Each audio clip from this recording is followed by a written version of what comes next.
ছেলে আজকে আবার ইলিশ মাছ এনে হাজির। এনেই বলছে, মা তোমার সেই স্পেশাল রান্নাটা করো তো।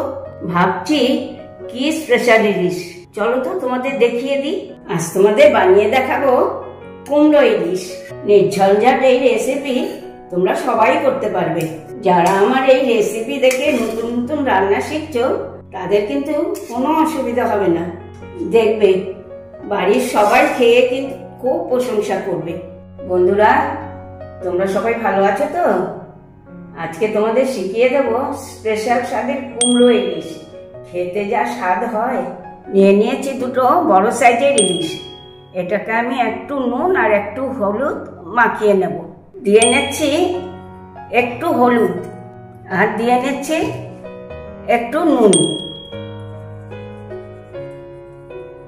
এবার এটাকে আমি মাখিয়ে 10-15 মিনিট রেখে দেবো।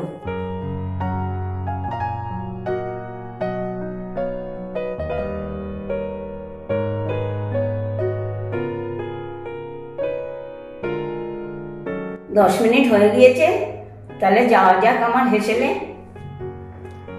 নিয়ে নেব ছোট বাটিতে একটু হলুদ গুঁড়ো, নিয়ে নেব একটু লাল লঙ্কার গুঁড়ো, কাঁচা লঙ্কা বাটা।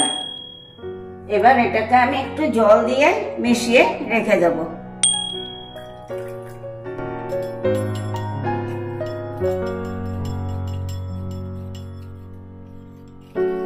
কড়া আমি বসিয়ে দিয়েছি, গরমও হয়ে গিয়েছে। এবার আমি পরিমাণ মতন একটু সরষের তেল দিয়ে নেব।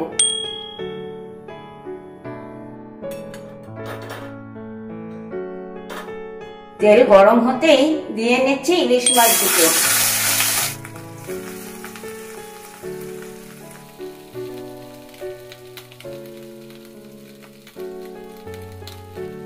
মাছ দুটো এবার আমি ভালো করে ভেজে নেব, যেহেতু মাছের ডিম আছে, তা নাহলে ডিমটা ভাজা হবে না।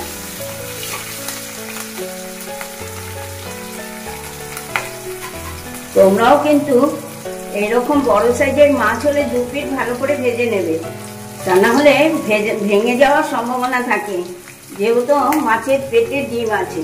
মাছগুলো আমার ভাজা হয়ে গিয়েছে, এখন আমি মাছগুলোকে তুলে নিচ্ছি।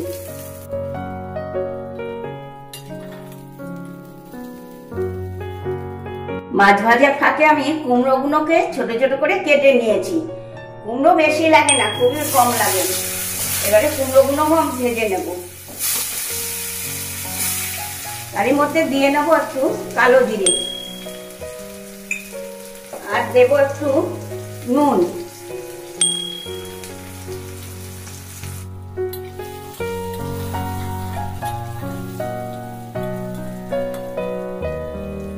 কুমড়োটাও আমার ভাজা হয়ে গিয়েছে। এবার আমি দিয়ে নেব আগে থেকে তৈরি করে রাখা এই মশলাটা।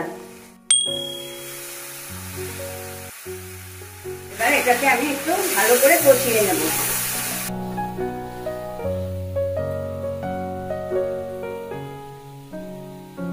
কুমড়োগুলো আমার কষানো হয়ে গিয়েছে। এবার আমি দিয়ে নেব পরিমাণ মতন জল।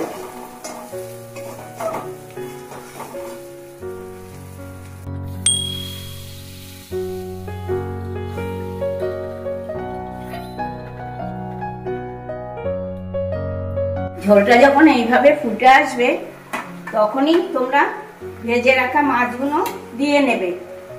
আশা করি এই অবধি তোমাদের বুঝতে কোনো অসুবিধা হয়নি।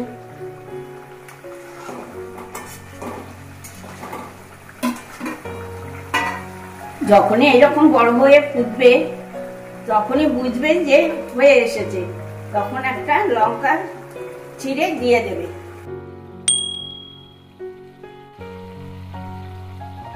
এই দেখো হয়ে গেল আমার কুমড়ো ইলিশ। কি সহজ, তাই না? কি বন্ধুরা, আমার আজকের এই সহজ রেসিপিটা তোমাদের কেমন লাগলো? ফেসবুক, ইউটিউবে একটা লাইক, একটু কমেন্ট করবে তো? তোমাদের কিন্তু প্রচুর প্রচুর কমেন্ট পাচ্ছি আমি। Love you all. আর একটা ছোট্ট রিকোয়েস্ট, সঙ্গে কিন্তু প্রচুর প্রচুর শেয়ার চাই। মনে আছে নিশ্চয়ই মুখার্জি কিচেন। তাহলে আজকে আসি, টাটা, বাই বাই। তোমরা সবাই ভালো থেকো, সুস্থ থেকো। নেক্সট দিন আবার আসবো এরকম সহজ কোনো রেসিপি নিয়ে।